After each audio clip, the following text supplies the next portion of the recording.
예, 제가 오랫동안 평지도 생활을 해오면서 주변의 성도님들하고 얘기를 해보면 성경에 대한 이해가 많이들 부족하다.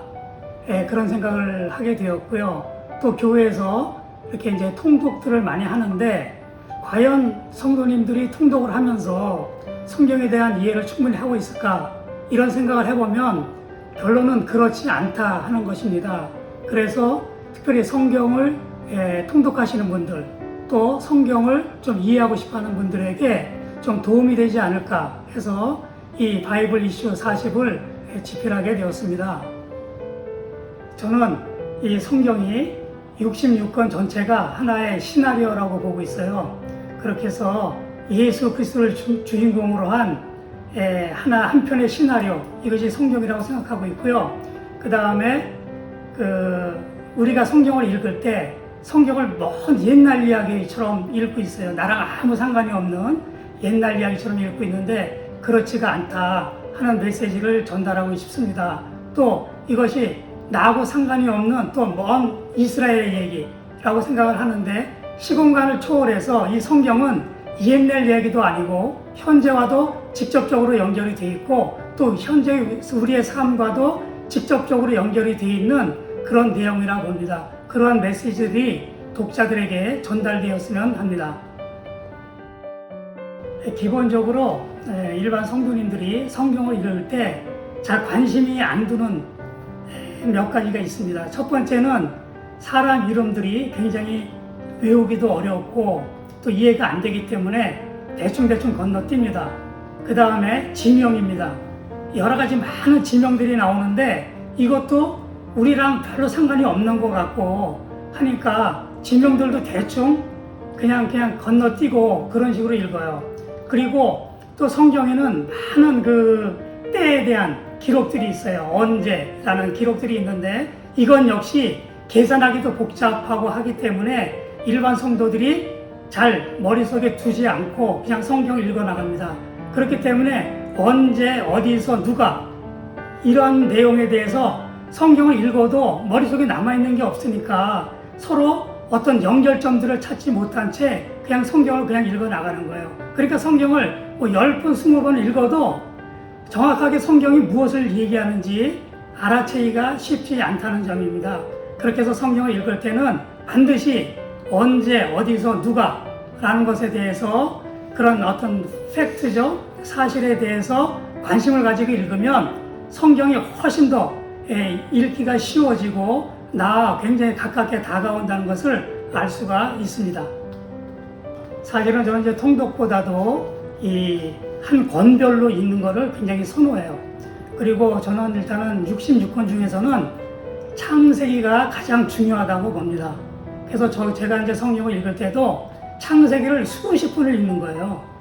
그렇게 해서 창세기가 나한테 굉장히 친숙해지고 창세기에 나온 족보라든가 지명이라든가 그리고 그런 때라든가 이런 것의 연관관계를 계속 생각해가면서 읽으면 다른 성경을 읽는데도 굉장히 많은 도움이 됩니다. 그렇게 해서 먼저 창세기를 좀 더 깊이 있게 읽기를 권합니다.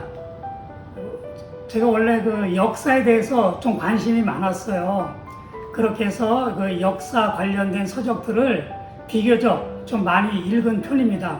특별히 고대 역사들, 페르시아라든가 로마라든가 이런 고대 역사에 대한 책들을 많이 읽었었는데 그런 것들이 나중에 다니엘서를 공부하면서 굉장히 많은 도움을 받았어요.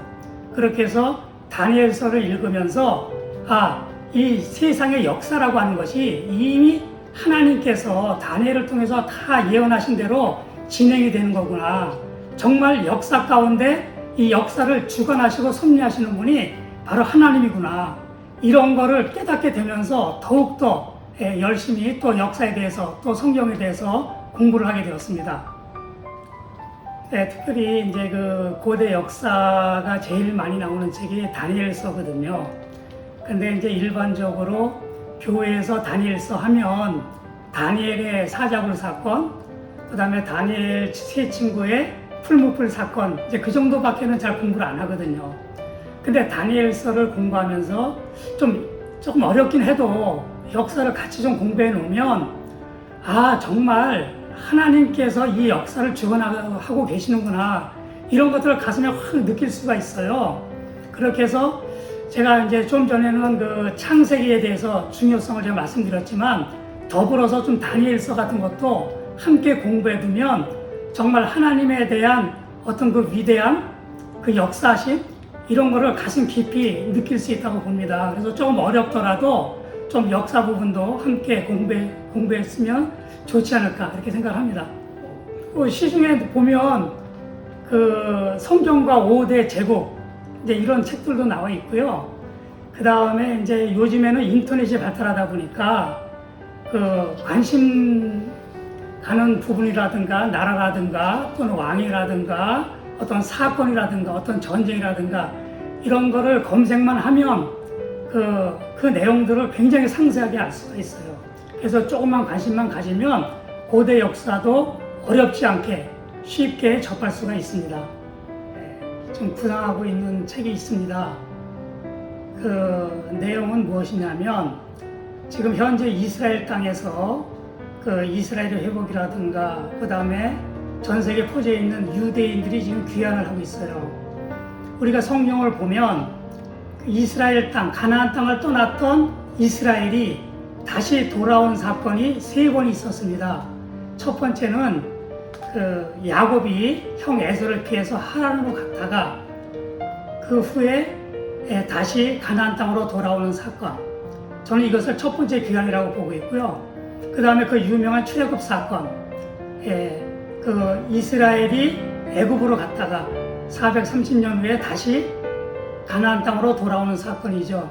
이것을 두 번째 귀환이라고 보고 있고요.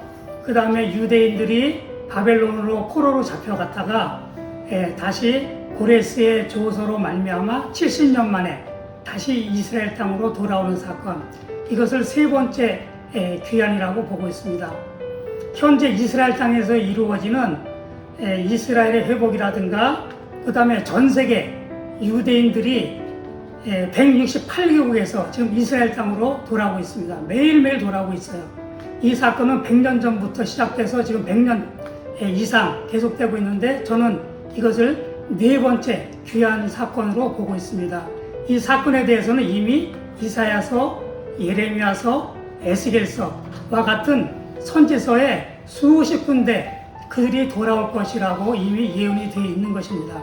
그래서 이러한 내용들을 좀 쓰고 싶고요. 그 이스라엘 백성들이 AD 70년에 로마에 의해서 예루살렘이 함락되고 나서 전 세계로 흩어졌는데, 그 2000년 동안 이 유대인들이 전 세계에 흩어져서 어떻게 살았는지, 또 그들이 어디에 사는지, 또 어디서부터 어떻게 돌아오는지, 이러한 내용들을 책으로 엮고 싶습니다.